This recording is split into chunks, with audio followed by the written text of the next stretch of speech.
27 to the power x is equal to 3 raised to the power of square root of x under cube root. We have to solve for x.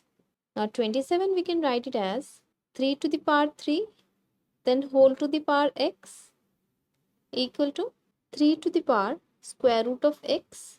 Now cube root means when a is under cube root, it is raised to the power of 1 upon 3. When it is under square root, it is raised to the power of 1 upon 2.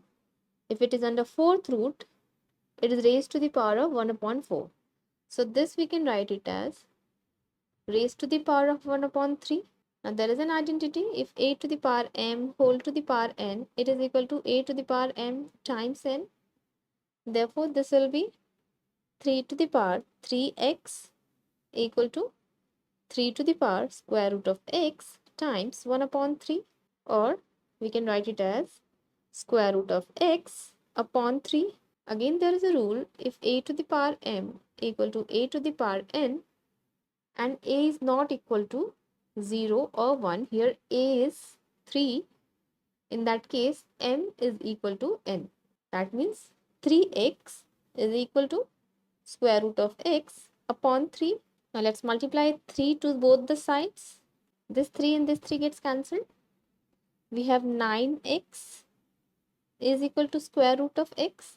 Now to remove the square root, we can square both the sides, because square root means it is raised to the power of 1 upon 2.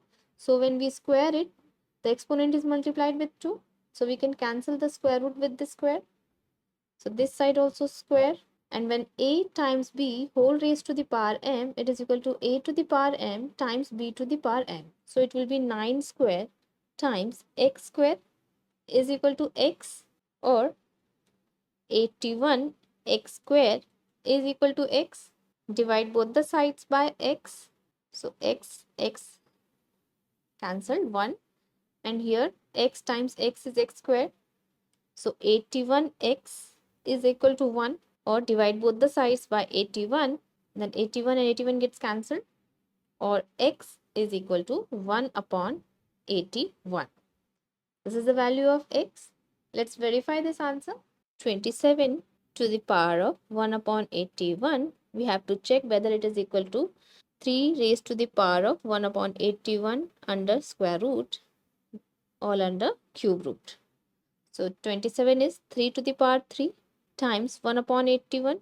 This is 3 to the power square root of 1 upon 81 will be 1 upon 9, because a upon b under square root is equal to square root of a upon square root of b, and this 1 upon 81 under square root is it equal to square root of 1 upon square root of 81. So it is equal to 1 upon 9. Square root of 81 is 9, and cube root means times 1 upon 3. 3 times 27 is 81. So this is 3 raised to the power of 1 upon 27 is equal to 3 raised to the power of 1 upon 27. Therefore, LHS is equal to RHS. Left hand side equal to right hand side. So x is equal to 1 upon 81. How did you solve it? Let me know in the comment section. Thanks for watching.